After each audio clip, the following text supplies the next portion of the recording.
Bonjour, ce matin avec Jacqueline Pavilla, ma première adjointe aux Solidarités, nous sommes venus rencontrer les personnels de la Maison de la Solidarité. C'est l'occasion pour moi de saluer tout le travail formidable accompli par notre centre communal d'action sociale, comme d'ailleurs tous les CCAS du département et de France. Depuis le début de la crise sanitaire, ces agents sont en première ligne, que ce soit pour accompagner les personnes les plus démunies, les familles en difficulté ou auprès de nos aînés. Pour nos aînés, que ce soit dans nos 3 résidences autonomie de la ville, que ce soit par les aides à domicile, le portage de repas à domicile ou avec les appels à plus de 400 personnes âgées de manière quotidienne, les agents du CCAS sont vraiment en première ligne. Les familles les plus en difficulté sont aussi accompagnées par notre cellule d'urgence sociale.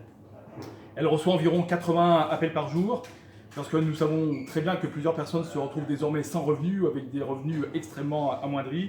Et notre priorité est tout d'abord de s'assurer que chacun puisse manger à sa faim. Nous donnons à cet effet des aides. Nous avons construit un partenariat avec l'Armée du Salut, que je remercie, pour environ 200 repas livrés. De la même manière, j'ai demandé à la restauration centrale, à notre cuisine centrale, qui livre déjà de nombreux repas, d'augmenter la production de 200 pour venir accompagner ce partenariat avec l'Armée du Salut. Nous allons aussi allouer, c'est le choix que nous portons, un chèque alimentaire à toutes les familles dont les enfants habituellement mangent à la cantine.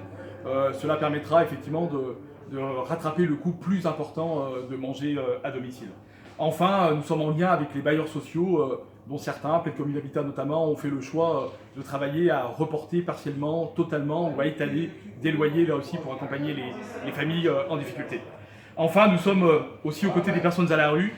La Maison des Solidarités est ouverte pour accueillir chaque matin les sans-abri pour une douche, laver du linge, pour un repas. Nous nous assurons aussi que les personnes qui vivent dans des conditions difficiles dans les bidonvilles aient pu avoir accès à l'eau, à des gels hydroalcooliques et là aussi à des repas que l'on sont fournis. Mais ce travail mené par nos personnels du CCAS, que je tiens encore à remercier, tout comme celui du service social municipal, il est très complémentaire de tout ce que font les associations aussi à l'échelle de chacun des quartiers.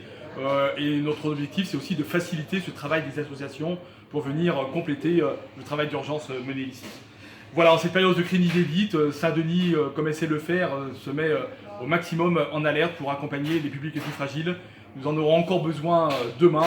Merci à toutes celles et tous ceux qui nous aident par leurs dons.